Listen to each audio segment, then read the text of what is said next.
Lumantad ngayong araw na ito ang 18 dating sundalon mula sa Philippine Marines na naging security personnel ni dating Congressman Zaldico at sa kanilang trabaho sa dating mambabatas kanilang tinukoy na sila ay naghatid ng pera sa ilang individual kasama na umano si Pangulong Marcos Jr. at si dating House Speaker Martin Romualdez. Nakapaloob din po sa affidavit mga dating sundalo yung kanila pong personal nilang karanasan ng pagde-deliver ng umano'y male-maletang pera na aabot po sa 805 billion pesos. Kasama po yung naihatid sa bahay ng Pangulo sa Ilocos Norte, sa Aguado Street sa Malacanang at sa bahay po nito sa Forbes Park. Samantala, idinadawit din ng mga dating sundalo ang ilang mga mambabatas, mga kongresista. Noong hinatiran din nila ng pera kapalit ang paglagda sa nooy isinusulong na impeachment complaint laban kay Vice President Sara Duterte. Ang buong detalye sa report ni Eden Santos. Wala po tayong ibang maaasahan ngayon na maglalabas ng katotohanan kundi tayong mga mamamayan din.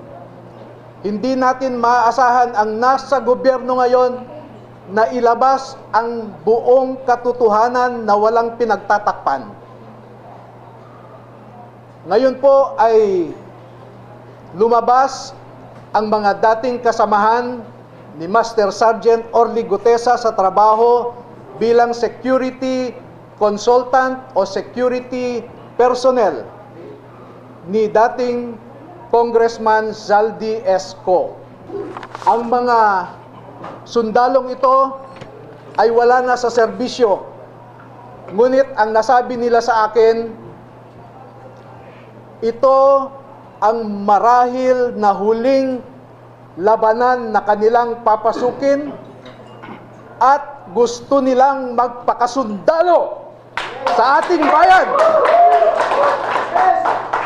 Tuloy-tuloy pa rin ang laban sa matinding korupsyon sa gobyerno na halos trilyong pisong pondo ang umano'y napunta sa bulsa ng malalaking tao sa gobyerno. Yan ay matapos ang matapang na paglantad sa publiko ng 18 na dating mga sundalong Marines na kasamahan ni Master Sergeant Orly Gutesa at nagturo kay Pangulong Ferdinand Marcos Jr., dating House Speaker Martin Romualdez at dating ako Bicol Party List Representative Zaldico bilang mastermind sa flood control scam. Ang ugat at pinuno ng pagnanakaw sa ating bayan ay walang iba kundi si President Marcos. At hindi gagalaw si Speaker Romualdez o si Zaldico na walang pahintulot kay PBBM. Dahil bakit siya tumanggap ng mali-maletang pera? Hindi ba siya nagtanong saan galing ito o para saan ito? I hold him responsible because being the chief executive, being the head of the executive branch, he is the chief implementer of laws. Ayon kay Attorney Levito Baligod, isang anti-corruption advocate, nakapaloob sa affidavit ng mga sundalo ang personal na karanasan sa pagde-deliver ng mali-maletang basura o pera sa bahay ni Pangulong Marcos sa Ilocos Norte, Aguado Street sa Malacanang at bahay nito sa Forbes Park. Mula umano noong September 2022 hanggang sa kalagitnaan ng 2025 ay 3 hanggang 4 na beses kada linggo ang delivery at minsan umaabot pa ng 52 na maleta. So ito po yung bahay ni umano ni Pangulong Ferdinand Marcos Jr. Yes po. Meron din po kami sa Ilocos, kasama po si Gong Saldi. Ilang maleta po yung na-deliver sa Forbes at saka sa Ilocos? Yung sa Ilocos po ay sa 5 maleta po. Okay, sa bahay mismo. At sa Paway, sa bahay ni BBM. Ha? Oo. At saka may mga katibayan naman, no?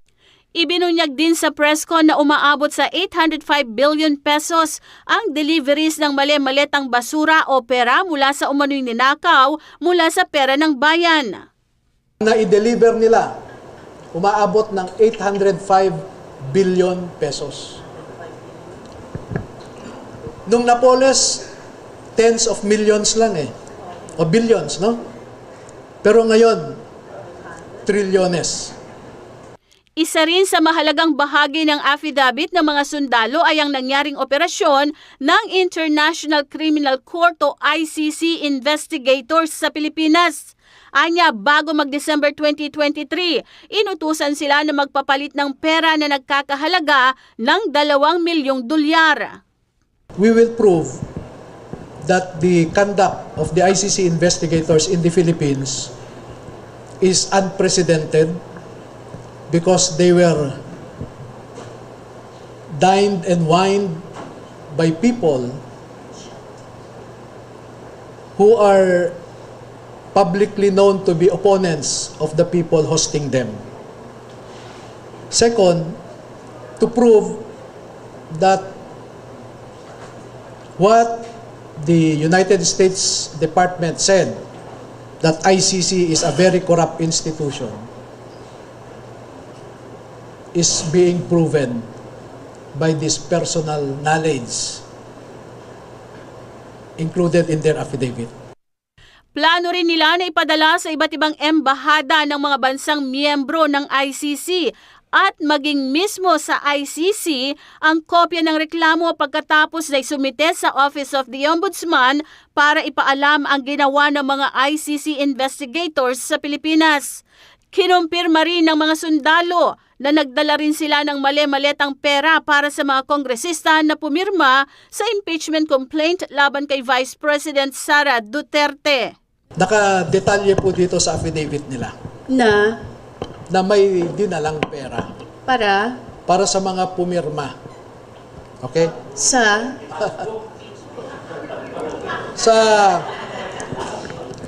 Townhouse Units 8 and 9, Polo Club, Manila Polo Club Townhouse, Units 8 and 9, Forbes Park. Ilang maleta po yung dinala doon? Naku po. Parang nagbalik-balik yung 3 vans na unang nag-deliver, bumalik pa ulit. Eden Santos para sa Mata ng Agila. Matatag, matapang, matapat.